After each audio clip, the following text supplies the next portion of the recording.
Computer programming in सी की इस series में आज हम पढ़ेंगे data types in C language. Data types in C language की इस सीरीज में सबसे पहले हम ये देखेंगे कि इंस्ट्रक्शंस क्या होते हैं। तो इंस्ट्रक्शंस बेसिकली जिस तरह से इंग्लिश लैंग्वेज में हम सेंटेंसेस बनाते हैं वर्ड को कंबाइन करके, उसी तरह से हम सी लैंग्वेज में आइडेंटिफायर्स को कंबाइन करके एक इंस्ट्रक्शन बनाते हैं। जिस तरह से हिंदी लैंग्वेज में सेंटेंसेस को वाक्य बोला जाता है, उसी तरह से उन्हीं सेंटेंसेस को सी लैंग्वेज में इंस्ट्रक्शंस बोला जाता है। इट मीन्स कि हम किसी एक प्रोग्राम में लिखे हुए एक लाइन ऑफ कोड को हम इंस्ट्रक्शन बोल सकते हैं। Second, what is data type declaration instruction. अब यहाँ पर डेटा टाइप डिक्लेरेशन इंस्ट्रक्शंस क्या होते हैं। तो फ्रेंड्स, जैसा कि मैंने आपको मेरे पिछले स्लाइड्स में बताया हुआ है कि हम सी लैंग्वेज में 4 टाइप्स के इंस्ट्रक्शंस पढ़ते हैं। तो वो 4 टाइप के इंस्ट्रक्शंस कौन कौन से होते हैं। पहला इंस्ट्रक्शन होता है data type declaration instruction, second input output instruction, third arithmetic and fourth one is control instructions. जैसे जैसे हम इस सीरीज में आगे बढ़ेंगे हम सारे इंस्ट्रक्शंस के बारे में स्टडी करेंगे। यहाँ पर अभी हम डेटा टाइप डिक्लेरेशन इंस्ट्रक्शंस के बारे में पढ़ने वाले हैं। तो friends, data type declaration instruction study करने से पहले हम ये देख लेते हैं कि ये डेटा टाइप क्या होता है, जिसकी हेल्प से हम ये data type declaration instruction program में लिखते हैं। Data types in C language. C language में बेसिकली डेटा टाइप्स को 4 पार्ट में कैटेगराइज किया हुआ है। First one is the basic, second derived, third enumeration, fourth one is void. अब हम यहाँ पर देखेंगे कि बेसिक डेटा टाइप्स क्या होते हैं, डिराइव क्या होते हैं, इसी तरह से इन्यूमरेशन एंड वॉइड के बारे में आगे स्टडी करेंगे कि ये किस तरह से कैटेगराइज किए जाते हैं। तो यहाँ पर हम देख सकते हैं कि बेसिक डेटा टाइप्स में इंटीजर, कैरेक्टर, फ्लोट, डबल, जो कॉन्स्टेंट्स हम हमारी पुरानी स्लाइड्स में देख चुके हैं, कॉन्स्टेंट इन्फॉर्मेशंस को जो कंटेन करते हैं वो आपके बेसिक डेटा टाइप में आते हैं। तो हम हमारी लास्ट स्लाइड्स में पढ़ चुके हैं कि इन्फॉर्मेशंस को ही हम कांस्टेंट बोलते हैं, और कांस्टेंट के कैटेगराइजेशन में ही हमने पढ़ा था कि हम वहाँ पर primary and secondary constants C language में स्टडी करेंगे। तो प्राइमरी कांस्टेंट्स में यहाँ पर बेसिक डेटा टाइप की कैटेगरी को रखा गया है, जिसमें इंटीजर, कैरेक्टर, फ्लोट, डबल और ऐसे और भी कई बेसिक डेटा टाइप्स आते हैं। सेकंड, यहाँ पर डिराइव्ड डेटा टाइप्स हैं, जो कि हमने कांस्टेंट में एज ए सेकेंडरी कांस्टेंट पढ़े थे, अरे, पॉइंटर, स्ट्रक्चर, यूनियन।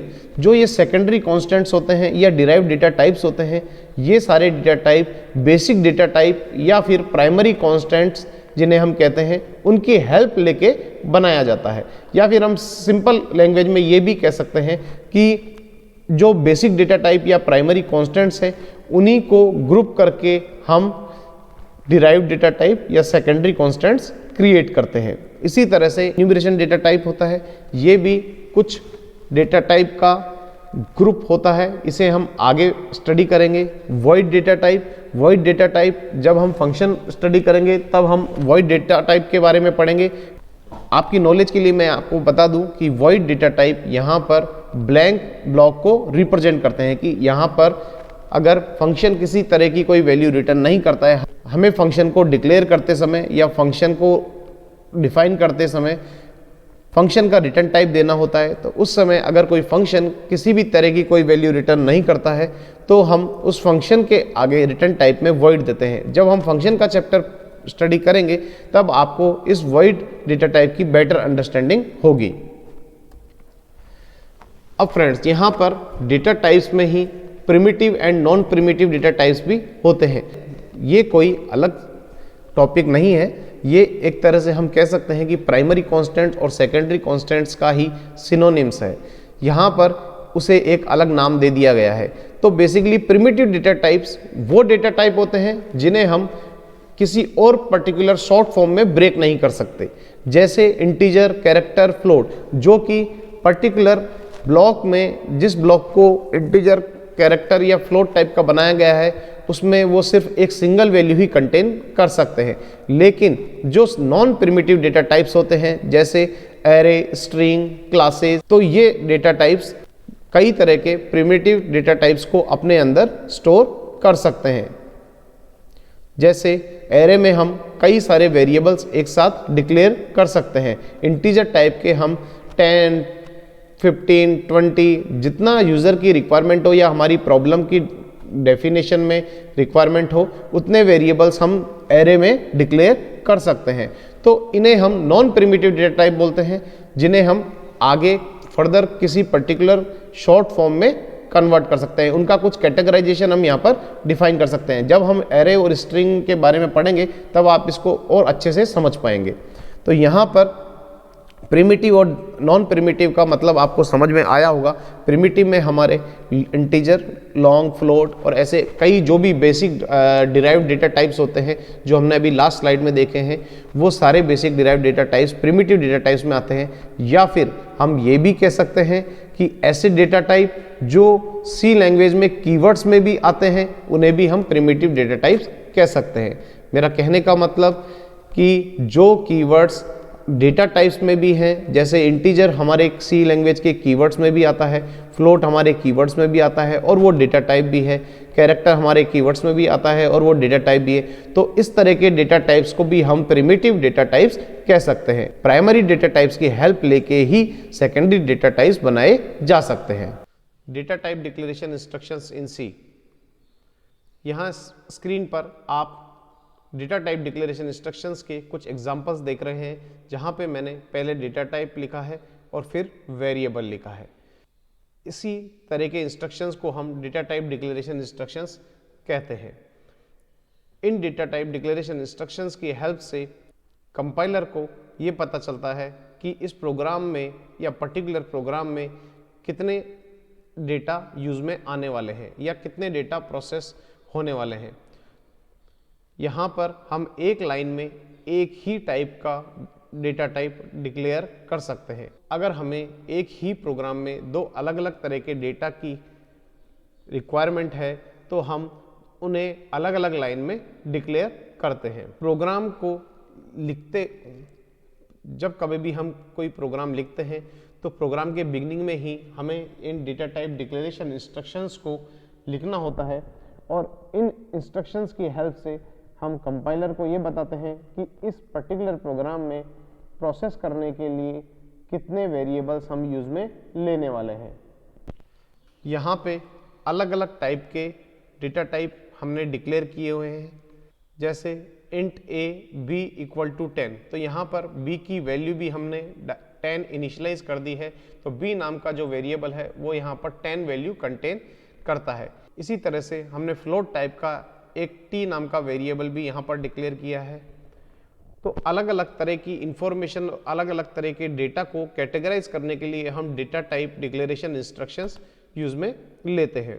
जब हम किसी वेरिएबल को इंटीजर की हेल्प से डिक्लेयर करते हैं तो उस वेरिएबल को 2 बाइट मेमोरी एलोकेट होती है। इसी तरह से अगर हम फ्लोट टाइप का वेरिएबल डिक्लेयर करते हैं तो वो 4 बाइट मेमोरी कंटेन करता है। और इसी तरह से कैरेक्टर और डबल टाइप के जो वेरिएबल्स होते हैं वो 1 बाइट एंड 8 बाइट मेमोरी में कंटेन करते हैं। तो अलग अलग तरह के वेरिएबल्स एंड अलग अलग तरह के डेटा टाइप मेमोरी में स्पेस भी अलग अलग तरह से ऑक्यूपाई करते हैं। तो यहाँ पर हम देख सकते हैं कि इंटीजर a एंड b दो हमने वेरिएबल यहाँ डिक्लेयर किए हैं, तो इस पर्टिकुलर ब्लॉक को 2 बाइट मेमोरी मिलेगी एंड इस पर्टिकुलर ब्लॉक को भी 2 बाइट मेमोरी मिलेगी। इसी तरह से यहाँ डबल टाइप का जो वेरिएबल हमने डिक्लेयर किया है उसे 8 बाइट मेमोरी एलोकेट होगी। फिर हमने फर्स्ट स्टेटमेंट में b के अंदर 10 की वैल्यू से इनिशियलाइजेशन कर दिया है, लेकिन a में, t में या और किसी पर्टिकुलर वेरिएबल में हमने किसी तरह का कोई भी इनिशियलाइजेशन नहीं किया है। तो जब कभी भी हम वेरिएबल को डिक्लेयर करते समय उसमें किसी तरह की कोई वैल्यू इनिशियलाइज नहीं करते हैं तो उसमें एक अनप्रेडिक्टेबल वैल्यू होती है जिसके बारे में हमें नहीं पता होता है, इसलिए उस तरह की वैल्यू को हम गार्बेज वैल्यू कहते हैं। ऐसा जरूरी नहीं है कि डेटा टाइप डिक्लेरेशन इंस्ट्रक्शंस लिखते समय ही हमें वेरिएबल को इनिशियलाइज करना होता है। हम बाद में भी उसे किसी भी वैल्यू से इनिशियलाइज कर सकते हैं। इन डेटा टाइप डिक्लेरेशन इंस्ट्रक्शंस की हेल्प से कंपाइलर को ये पता चलता है कि कितने वेरिएबल्स प्रोग्राम में यूज में आने वाले हैं या कितना डेटा हम प्रोग्राम में प्रोसेस करने वाले हैं, और बाद में इन वेरिएबल्स की हेल्प से हम उस डेटा को प्रोसेस कर सकते हैं।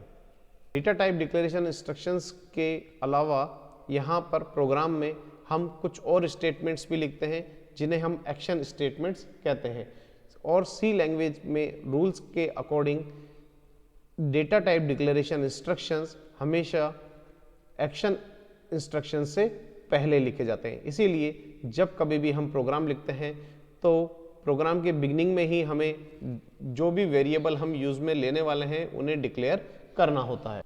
तो फ्रेंड्स, अगर आपको डेटा टाइप डिक्लेरेशन इंस्ट्रक्शंस में किसी तरह का कोई डाउट हो तो आप कमेंट सेक्शन में जाके मुझसे पूछ सकते हैं, और अगर आपको ये वीडियो पसंद आए तो इसे लाइक करें, शेयर करें, एंड फर्दर वीडियोस के लिए मेरा चैनल सब्सक्राइब करें। Thank you.